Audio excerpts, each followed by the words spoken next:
নমস্কার বন্ধুরা, pure cooking ব্লগে আপনাদের সবাইকে স্বাগত। আজ আমি আবার এসে গেছি আপনাদের সাথে একটি নতুন রেসিপি নিয়ে। একটি নতুন রেসিপি শেয়ার করছি। তো রেসিপিটি হচ্ছে পেঁপের একটি রেসিপি বানিয়ে দেখাবো। কাঁচা পেঁপে দেখতে পাচ্ছেন, হাতে করে আমি দেখাচ্ছি কত বড় পেঁপেটা। একদম টাটকা তাজা পেঁপে, গাছ থেকে পাড়া। তো পেঁপেটা প্রথমেই কেটে ভালো করে ধুয়ে নিয়েছি, পিস পিস করে কেটে নিয়েছি। হাতে করে তুলে আমি দেখিয়ে দিচ্ছি টুকরোগুলো। খুব সুন্দরভাবে পেঁপেটা কেটে নিয়েছি, একটু কিন্তু সবুজ অংশ নেই। তারপর ভালো করে ধুয়ে নিয়েছি। নেওয়ার পর প্রেশার কুকারে পেঁপেটা টুকরোগুলো দিয়ে দিচ্ছি। পেঁপে টুকরোগুলো প্রেশার কুকারে জল দিয়ে দিয়েছি। সমস্ত পেঁপের টুকরোগুলো দেওয়া হয়ে গেছে। পরিমাণ মতো লবণ দিয়ে দিলাম। লবণটা কিন্তু অতি অবশ্যই দিতে হবে। পেঁপেটা সিদ্ধ করার সময় লবণটা দিলে কিন্তু খুব ভালো টেস্ট হয়।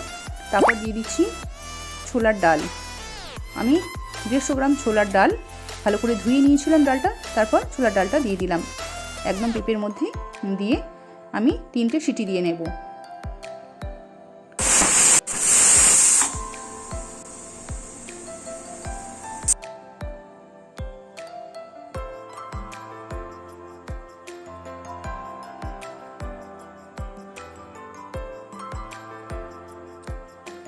সিদ্ধ হয়ে গেছে পেঁপেটার ডালটা, আমি নামিয়ে রেখেছি। তারপর গ্যাসের উনুনে আবার একটা কড়া বসিয়ে দিয়েছি।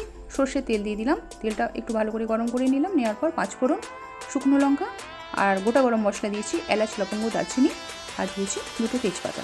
ফোড়নটা খুব ভালো করে গরম করে নিলাম। খুব সুন্দর যখন একটা স্মেল বেরোবে তখন দিয়ে দিলাম টমেটো কুচি দিয়ে দিলাম।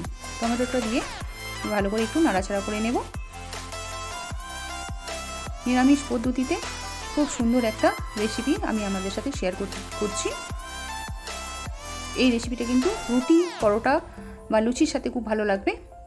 ভাতের সাথেও খাওয়া যেতে পারে, কিন্তু লুচি বা পরোটার সাথে স্পেশালি ভালো লাগবে। তারপর টমেটো ওপর দিয়ে দিলাম, একটু লবণ আর একটু চিনি দিয়ে দিলাম। লবণ আমি যখন পেঁপেটা সিদ্ধ করেছি তখন কিন্তু আমি লবণ দিয়েছি, আর অল্প করে এখন লবণ দিলাম। আর দিয়ে দিলাম এখন এবার নারকেল কুচি।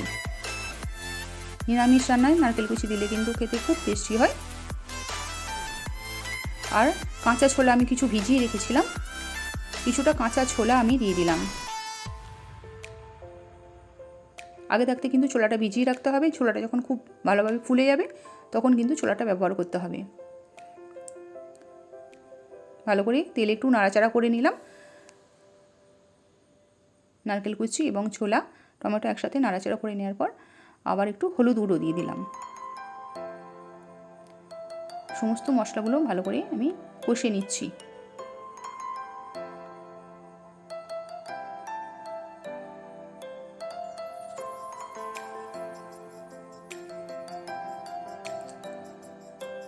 বেশ কিছুটা যখন ভাজা হয়ে গেছে এই অবস্থায় আমি দিয়ে দেবো আদা আর জিরে বাটা দিয়ে দিলাম। সম্পূর্ণ নিরামিষ রান্না, এখানে কিন্তু আমি কোনো রকমভাবে পেঁয়াজ রসুন ব্যবহার করব না।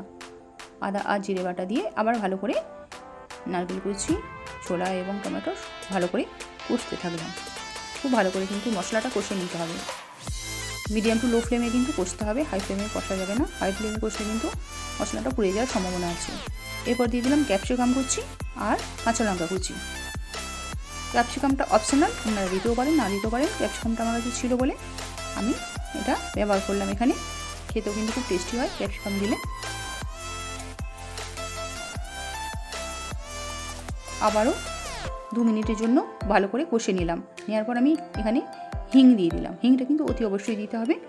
হিং দিলে কিন্তু যে কোনো ডাল জাতীয় রান্নায় হিং দিলে কিন্তু খুব সুন্দর একটা টেস্ট হয়, এর ফ্লেভারটা খুব ভালো আসে। এদিকে সিটিটা খুলছি, দেখছি কুকারের ঢাকাটা খুললাম। খুব ভালোভাবে পেঁপে আর ডালটা সিদ্ধ হয়ে গেছে। এদিকে আমার মশলাগুলো সমেত সবজিটা কষা হয়ে গেছে। তারপর পেঁপে আর ডালটা ঢেলে দিলাম। আমি এমনভাবে জলটা নিয়েছিলাম যে ওর মধ্যে কিন্তু জলটা ভিতরে সবটাই মরে গিয়েছিল। খুব বেশি জল কিন্তু ছিল না। আমি যে পেঁপেটা আর ডালটা সিদ্ধ করেছি ওর মধ্যেই কিন্তু জলটা মরে গেছে, মানে শুকিয়ে গেছে। খুব বেশি জল ছিল না, সামান্য হালকা জল ছিল। তো ওই অবস্থায় আমি কড়াই ঢেলে দিলাম। এবার খুব ভালোভাবে আমি নাড়াচাড়া করতে থাকলাম। বেশ কিছুক্ষণ কিন্তু নাড়াচাড়া করতে হবে। আর একটু কিন্তু চিনি ব্যবহার করলাম, যেহেতু এটা নিরামিষ রান্না, তো নিরামিষ রান্নায় কিন্তু একটু মিষ্টি মিষ্টি ভালো লাগে, তাই আর একটু চিনি দিয়ে দিলাম। আর দিয়ে দিলাম কাশ্মীরি লঙ্কার গুঁড়ো। কাশ্মীরি লঙ্কার গুঁড়োটা দিলে খুব সুন্দর একটা কালার আসে।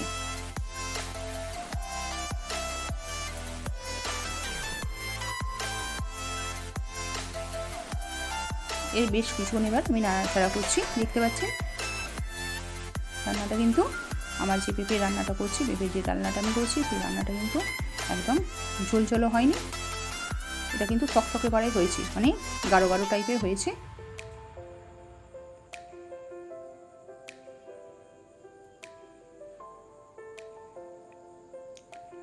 একটু বসে গিয়েছিল মনে হলো তলায়, একটু সামান্য একটু জল দিলাম।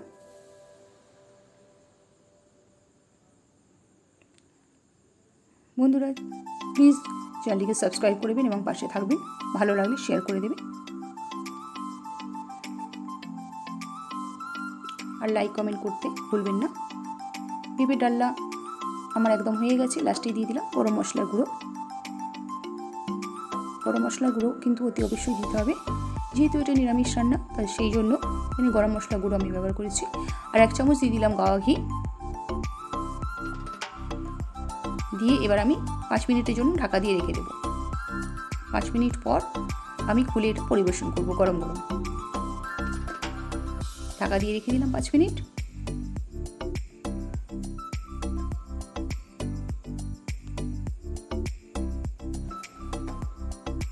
পর খুঁজছি, আমার পেঁপের ডালনা কিন্তু একদম রেডি হয়ে গেছে। নিরামিষ পদ্ধতিতে পেঁপের ডালনা আপনাদের সাথে আমি শেয়ার করলাম। নিরামিষের দিনে এই রেসিপিটা বানিয়ে একবার খাবেন, সবার কিন্তু খুবই ভালো লাগবে আর খুবই হেলদি এটা খাবার। পেঁপে তো শরীরের জন্য সবারই উপকার, লিভারের জন্য খুবই উপকারী পেঁপে। আমার পেঁপের ডালনা একদম রেডি হয়ে গেছে। এবার একটা বাটিতে তুলছি, পরিবেশন করব। আজ আসি বন্ধুরা, সকলে ভালো থাকবেন, সুস্থ থাকবেন। আপনাদের সঙ্গে দেখা হচ্ছে আমার সঙ্গে আবার পরের ভিডিওতে।